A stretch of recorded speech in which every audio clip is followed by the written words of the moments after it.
नमस्कार। कुछ दिन पहले मैं एक सीआरपीएफ जवान अजय मलिक से मिला। नक्सल्स के खिलाफ वो लड़ रहे थे और उन्होंने लड़ाई में अपना पैर खो दिया।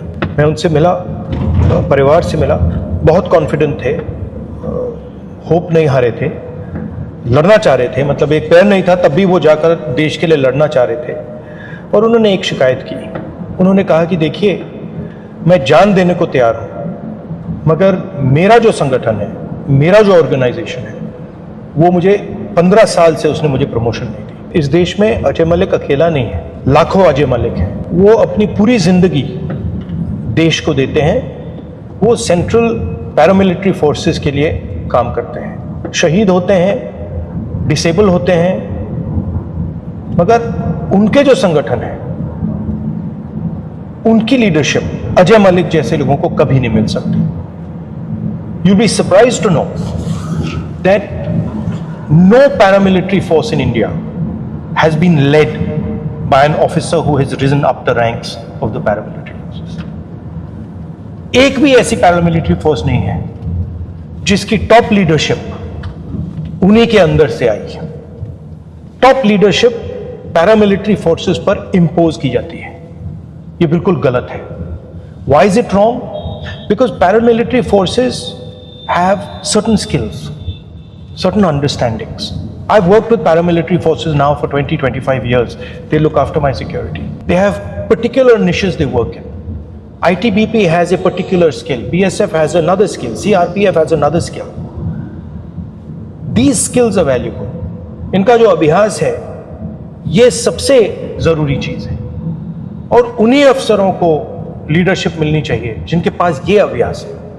अगर आप बाहर से किसी को ऑर्गेनाइजेशन के ऊपर डालोगे, उसे ऑर्गेनाइजेशन की जो आत्मा है वो नहीं समझ आएगी। That is the main issue. How can we have an organisation that has skill, that has understanding, that understands exactly what it has to do, lives it, and then last minute those people can never lead the organization. I think this is fundamentally wrong, and we have opposed it. Supreme Court has opposed it, and now the government is once again overriding the Supreme Court. ये CAPFs के लिए ये सबसे बड़ा मुद्दा है। I don't understand how you can have an organization, how you can protect an organization's morale that cannot put its own person in position of leadership in that organization. I think it's ridiculous. These people, these boys are being asked to fight terrorism. They're being asked to fight the Naxals. They're being asked to die. They're being injured. And then we are telling them that we refuse to allow you to run your organization. It's ridiculous. And this is why I'm very strongly saying that what the government has done is unfair. I don't understand why they're doing it. There might be other considerations. There might be considerations of elections these days, but they're doing it. मैं भाषण देना चाह रहा था parliament house में। ये इसी दिन इस बिल को लाए जिस दिन मैं असम में टूरिंग कर रहा हूँ।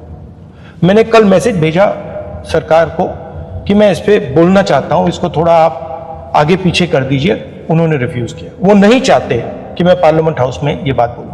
मगर मैं सीआरपीएफ, बीएसएफ, आईटीबीपी, सीआईएसएफ, सारी के सारी पैरामिलिट्री फोर्सेस को बताना चाहता हूं कि मैं और कांग्रेस पार्टी आपके साथ खड़े हैं और आपको न्याय मिलना चाहिए।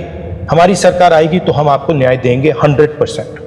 We are extremely proud of you, we love you, we love your families, you protect the nation. Thank you very much, we are going to protect you.